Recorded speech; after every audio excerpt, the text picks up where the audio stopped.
We've made it to the other side of the early signing period. Lots of twists and turns so far, but remember, we are not done yet. The 2023 class runs through February, so we still have about 6 weeks to go, but the early signing period is now closed. The next time prospects can officially sign with the program will be on February 1st. So let's bring on National Director of Recruiting at On3, Chad Simmons. Chad, it's been a wild ride on signing day. There's a lot to talk about what happened, but I want to start off with what didn't happen, and that's five-star cornerback Cormani McClain not signing with the Miami Hurricanes, not signing with anybody. He chose to sit out Wednesday, Thursday, and Friday, not sign with anybody. So what does that mean right now for Cormani McClain? It means there's another five-star for us to watch in January going into February. Obviously, he's a five-star plus corner, an elite player, chose not to sign, like you said, all 3 days of the early signing period. Now we sit back and wait. Does he take new visits? Do new schools get involved? And what happens come February 1st? Yeah, we were kind of left hanging in the wind there. Cormani McClain's mother came out on Tuesday evening and said that her son was going to have a signing day ceremony at Lakeland High School the following morning, Wednesday morning. Well, she woke up early on Wednesday morning and let everybody know that Cormani McClain will not be signing. No new news of when he would. We held out hope that maybe Thursday, maybe Friday, something would become official. But no, it does not. So, Chad, as you say, this recruitment's going to go on into January. Do you expect any other teams to get involved here? Yeah, obviously, I think we've confirmed, obviously, Colorado's been in communication. I know Alabama's had at least some communication with Cormani. They were one time, obviously, a finalist, Alabama, Florida, and Miami when he chose to commit to Miami. I haven't heard anything about Florida getting back engaged with communication just yet. And really, but everybody just kind of told me they want some quiet time, some time to themselves to try to think about things, talk things over during this dead period. I think we'll hear a little bit more, come mid-January. But right now, like you said, I think it kind of left Miami hanging more than anybody else in this. They were trying to battle to get him signed on Thursday, then into Friday. Obviously, McClain and his camp chose not to. So I think everything right now is to still be determined. It's kind of weird. I have a lot of questions because Cormani McClain took an official visit to Miami during the summer. He doesn't take any other official visits his entire recruitment. He commits to Miami in October. We know NIL played a big part in this. Chad, I get a sense, is this a bit of a case of you don't want to bite the hand that feeds you? In terms of he had a deal, at least verbally agreed, with Miami, where he knew what NIL opportunities were going to come his way, but then he doesn't sign. Do you think that there's any chance that Miami maybe pulls whatever offer that they had, or are they still going to pursue him just as hard as they were? Yeah, I mean, based on what I know right now, it seems like Miami's going to go just as hard. Miami wants him in this class. Again, things could change, and we're going off, obviously, different communication with different people. But putting things together, Miami still wants Cormani McClain in this class as of the day after Christmas. So we'll see what happens between now and February. But right now, I expect Miami to stay in this race. Yeah, and there's lots of rumors out there. I saw some talk about maybe grade issues, but grade issues don't stop you from signing. You can always enroll later if you don't make it in academically, but you could still sign with the program. So I don't know. It just leaves me with a lot of questions. We can keep it moving. We'll have plenty of time to continue to talk about Cormani McClain as we have a whole month of January to see what he ends up doing. But let's move on to somebody that did make a lot of noise on Thursday, the day after signing day. This is five-star cornerback Desmond Ricks out of IMG. All signs were pointing to LSU. He took his final official visit there the last weekend that recruits could go on visits. Why was it Alabama in the end, though?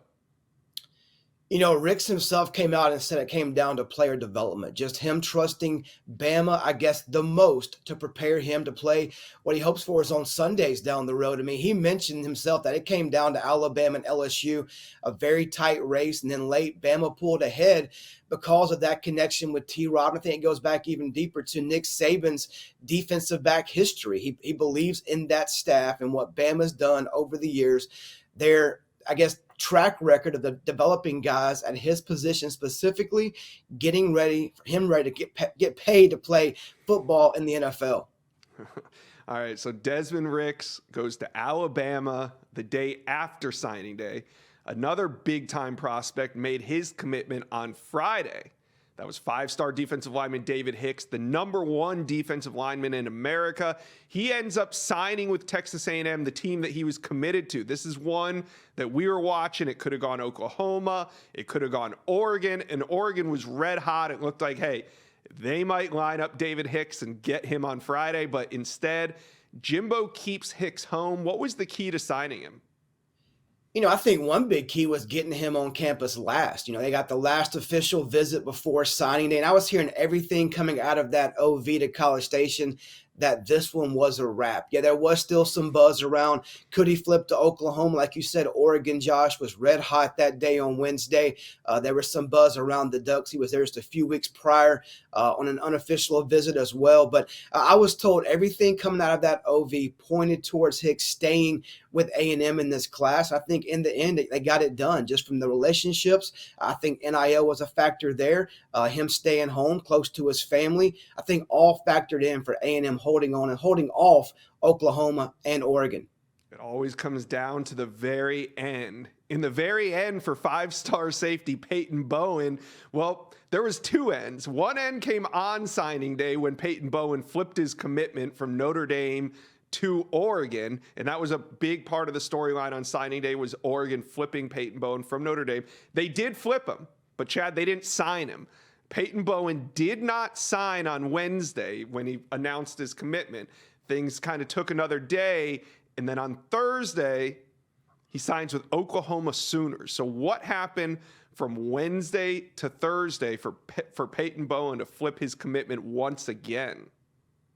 Yeah, things just didn't feel right, for him, I'm told. Again, just in the end, his heart was set. And I think it's been set for months on Oklahoma. Even though he's been committed to Notre Dame, we know part of the family loved Marcus Freeman, what Notre Dame's about academically. We heard some vibes about maybe some of the family loved Oregon, what they were doing in Eugene.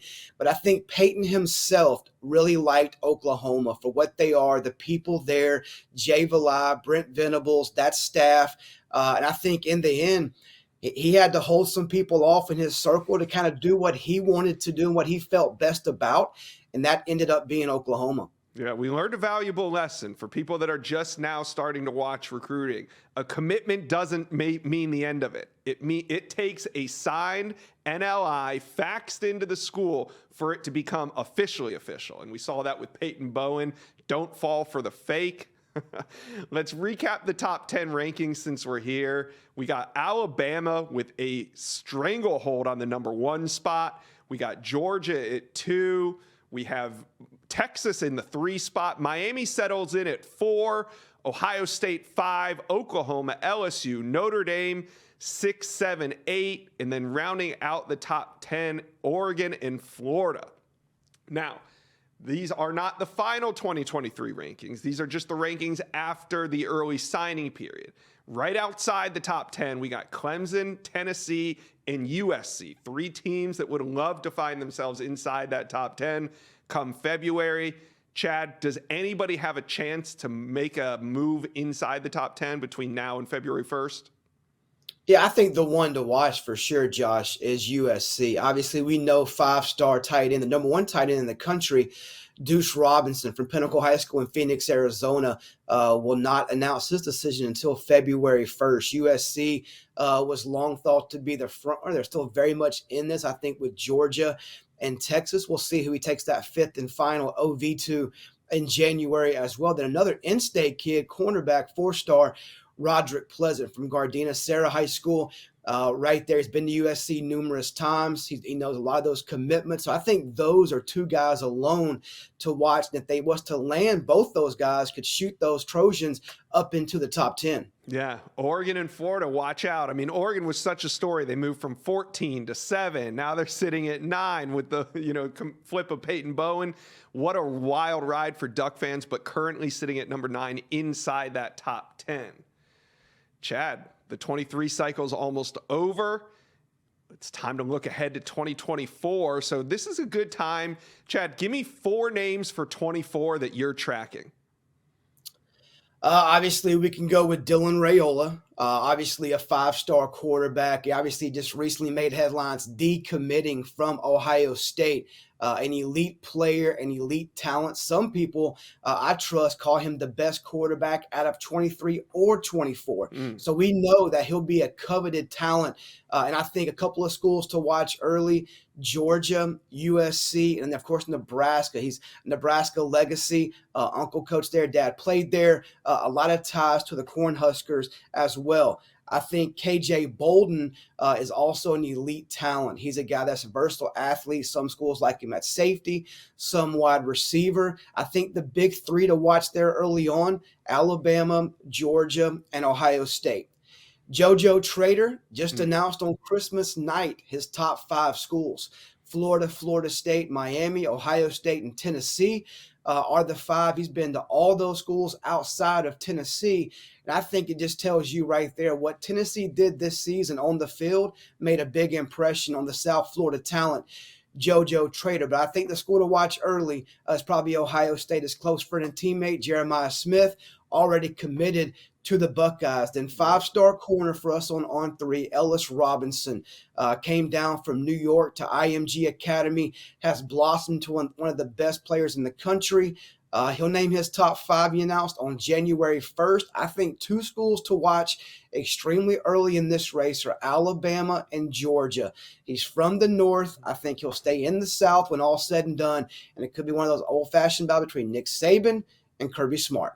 All right, well, we're already seeing some big top 5s being released for 2024 prospects. I'm excited to really dive in and cover the class after this signing day, but we're still going to dabble in it a little bit between now and February 1st before we can really commit ourselves to the 24 class.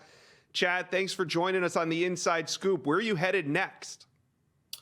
I think I'll be headed down to South Florida next, man. Getting away from, I think it's snowing where you are right now in Nashville area.